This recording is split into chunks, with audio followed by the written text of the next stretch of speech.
আসসালামু আলাইকুম ভিউয়ার্স, আশা করছি আলহামদুলিল্লাহ আপনারা সবাই ভালো আছেন। আল্লাহর রহমতে আমরাও ভালো আছি। সবাইকে রমজানের অনেক অনেক শুভেচ্ছা। আশা করছি সবাই যে যেখানে আছেন সেখানে ভালো আছেন এবং ভালোভাবেই আপনাদের রমজান কাটছে। তো আমরাও আমাদের পরিবারের সাথেই আছি। আমার ভাসুর যেহেতু আমার বাসার পাশাপাশিই থাকে, তো আমরা সবাই মিলে কিভাবে ইফতারি করলাম সবই আপনাদের সাথে আজকে শেয়ার করব। আশা করছি ভিডিওটা ভালো লাগবে। তো এই ছিল আমার বাসায়। আমার বাসায় আমি ইফতারির দাওয়াত করেছিলাম সবাইকে।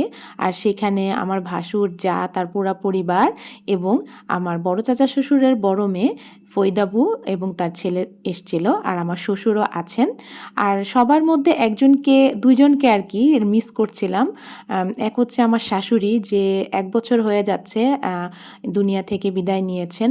তো ওনার জন্য দোয়া করছিলাম আর মনে মনে খুবই ওনাকে মনে করছিলাম যে হয়তো থাকলে খুবই ভালো লাগতো। তার জন্য অনেক অনেক দোয়া রইলো। তার আত্মার মাগফিরাত কামনা করছি, তার আত্মার শান্তির দোয়া করছি, সে যাতে আত্মায় শান্তি পায়। আর আরেকজনকে মিস করছিলাম, সে হচ্ছে আলামিন, আমার ভাসুরের বড় ছেলে। ও এখন জব করে, তো চাকরির কারণে চাকরির জন্য ও এখানেই ইফতারি করে। আর আস্তে আস্তে অনেক রাত হয়ে যায়, তো ওকে একটু মিস করছিলাম। ও থাকলে আরও ভালো লাগতো।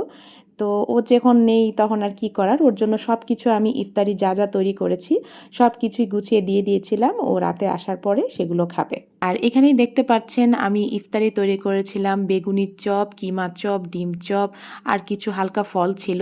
আমার ইচ্ছা ছিল সবাই একদমই হালকা ইফতারি করবে। এর পাশাপাশি আমি মাংস খিচুড়ি রান্না করেছিলাম, তো সেটা আর ভিডিও করিনি। তো এই একটু একটু করতে করতেই এই ইফতারি খাওয়ার পর সবারই প্রচুর পেট ভরে গেছে। খিচুড়ি একদমই সবাই স্বল্প পরিমাণে খেয়েছিল। অপেক্ষা পালা শেষ, এখন আজান দিয়ে দিয়েছে, তো সবাই মিলে ইফতারি করে নিচ্ছিলাম। তো এভাবেই ছিল আমার বাসায় সেই দিন ইফতার। যেহেতু ইফতারি করছিলাম আর সবাইকে খাওয়াচ্ছিলাম, এরপরে আর ভিডিও করিনি। তো এই ছিল আমার বাসায় সবার ইফতার, খুবই সাধারণ, একদমই সবসময় যা থাকে তাই। তো ভালো লাগলে অবশ্যই লাইক, কমেন্ট, শেয়ার করবেন এবং চ্যানেলটা সাবস্ক্রাইব করবেন। আর এই দেখেন, আমরা পরের দিন ভাবির বাসায় চলে গিয়েছিলাম ইফতারি করার জন্য। তো ভাবি ইফতারি আইটেম সব কিছু রেডি করে রেখেছে, শুধু ভাজার পালা। তো এর আগে রাতের জন্য কিছু রান্না করে নিচ্ছিল ভাবি। এখানে আছে ডিম দিয়ে চিচিঙ্গা ভাজি, আর আর রান্না করছিল আলু দিয়ে গরুর মাংস, আরও ছিল মাছ ভুনা, সেটা আর আমি ভিডিও করিনি। তো সব কিছু করার পরে আসরের নামাজটা পড়েই আমরা এখন ভাজাভুজিগুলো করে নিচ্ছিলাম। এখানে পেঁয়াজু, ডিম চপ সব কিছুই ভাজা হচ্ছিল। তা আমি এদিকে ভাজতে ভাজতে ভাবি ওইদিকে ফল যা কিছু আছে কেটে নিচ্ছিল। আর রীতিমতো সবসময় ভাইয়ার দায়িত্বে থাকে শরবত। ভাইয়া খুবই মজা করে শরবতটা বানায়, তো ভাইয়া অনেক আগেই শরবতটা বানিয়ে ফ্রিজে রেখে দিয়েছিল। তো মোটামুটি সবই এখন রেডি। আর কি কি তৈরি করা হয়েছিল সবই আপনাদেরকে দেখাচ্ছি। তৈরি করা হয়েছিল বেগুনি, যেটা বেসন দিয়ে ভাজা হয়। আর এই দেখছেন, এটা হচ্ছে ডিম চপ। অর্ধেকটা ডিম সেদ্ধ করে এভাবে ভিতরে দিতে হয়, আর আলুর সাথে নানান রকম মশলা মিলিয়ে বেসনে ডুবিয়ে এই ডিম চপগুলো ভাজা হয়। আর এটা হচ্ছে ছোলা সাথে ডাবলি বুট একসাথে মিলিয়ে ভাবি এটা ছোলা রান্না করেছে মুড়ি মাখানোর জন্য। আর এইখানে ডাল এবং কিছু ময় মশলা মিলিয়ে বেটে ডাল বড়া বানানো হয়েছে, মানে পেঁয়াজু। আপনারা বাসায় কিভাবে পেঁয়াজুটা করেন বা কিভাবে খান অবশ্যই কমেন্ট করে জানাবেন। আর আমাদের মোস্ট ফেভারিট যে জিনিসটা, সেটা হচ্ছে মুড়ি মাখার মধ্যে আমরা এরকম বেসনে ডুবানো কাঁচামরিচ খাই, খুবই ভালো লাগে। আসলে সারাদিন রোজা রাখার পর ঝাল ঝাল খাবারটাই কিন্তু বেশি ভালো লাগে। আর এই দেখেন, শরবতের জন্য গ্লাসগুলোও সব রেডি করা হয়ে গেছে।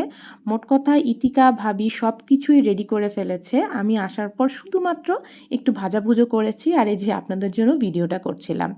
বলতে বলতে এইদিকে ফরিদা বুও চলে এসছেন। তো উনি কিন্তু পার্মানেন্ট ঢাকায় থাকেন না, উনি এখানে ডাক্তার দেখানোর জন্য এসছিলেন। আমার শ্বশুরবাড়ি হচ্ছে বড়দল, সেখানেই পাশাপাশি ওনার বাড়ি। কখনো যদি হয় যাওয়া অবশ্যই আপনাদের সাথে শেয়ার করব ইনশাল্লাহ। তো মান্নানও চলে এসছে। তো এখানে দেখুন, সবসময়ের মতো আজকেও আমার হাজব্যান্ড মুড়ি মাখাচ্ছে। মাশাল্লাহ, ওনার মুড়ি মাখানো সবাই খুব পছন্দ করে, আর উনি কিন্তু মুড়ি মাখাতে খুবই পছন্দ করে। একদমই পরিষ্কার পরিচ্ছন্নভাবে টিপটপ করে অনেক মজার করে পরিপাটি করে মুড়িটা মাখায়। তো এখানে সবাইকে ভাগ করে দিচ্ছিলেন আর আমরা সবাই নিয়ে ইফতারির জন্য বসে পড়েছি। আলহামদুলিল্লাহ আজান দিয়ে দিয়েছে আর আমি রোজা খুলে নিচ্ছি।